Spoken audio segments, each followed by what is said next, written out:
ভারতে কয়েকবার তীর্থযাত্রা শেষে নিজ এলাকায় ফিরে ঘর সংসার ত্যাগ করেন। বেঁচে আছেন ফলমূল শাকসবজি খেয়ে, থাকেন মাটির নিচের কৃত্রিম গুহায়।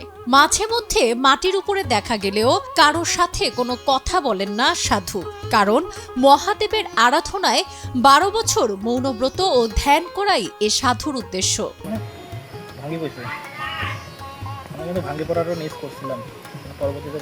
নীলফামারীর জলঢাকা উপজেলার ধর্মপাল ইউনিয়নের বাইটোকাপাড়ার দেওনাই নদীর তীরে দেখা মিলছে অদ্ভুত এই সাধুর।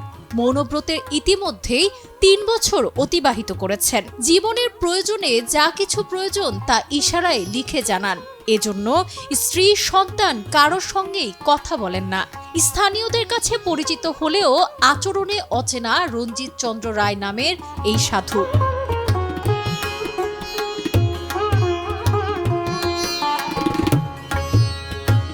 আরাধনার শুরুর দিকে স্থানীয়দের সহায়তায় 10 ফুট কৃত্রিম গুহা খনন করে সেখানে ধ্যানে মগ্ন থাকতেন, কিন্তু 6 মাসের মাথায় ভেঙে যায় গুহাটি।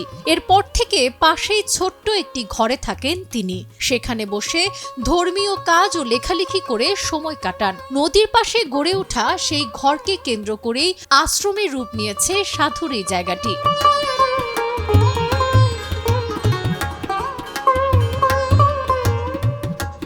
সাধুর ছেলে জানান, বিষয়টি প্রথম দিকে একটু খারাপ লাগলেও এখন আর লাগে না। আমার বাবা প্রায় 3 বছর পার হয়ে গেছে। 3 বছর যাবৎ মানে অন্ন গ্রহণ করে না, শুধু ভুট্টার গুঁড়া, শাকসবজি আর ফলমূল এগুলোই খায় আর কি।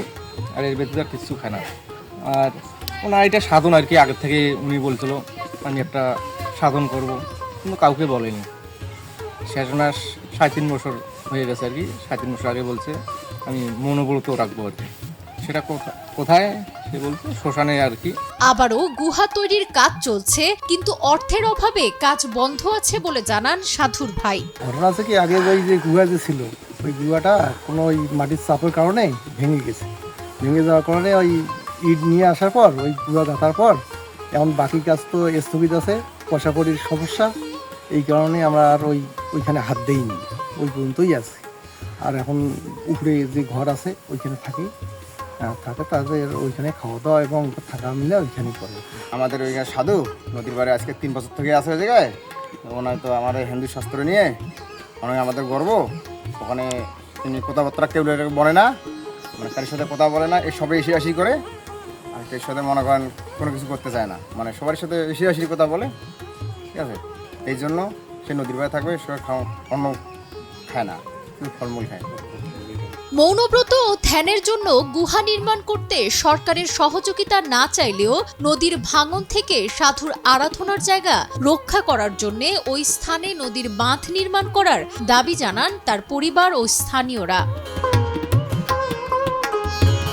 মোহাম্মদ নাইম শাহর পাঠানো তথ্যচিত্রে ডেস্ক রিপোর্ট, সাবরিনা কাজী, কালের কণ্ঠ।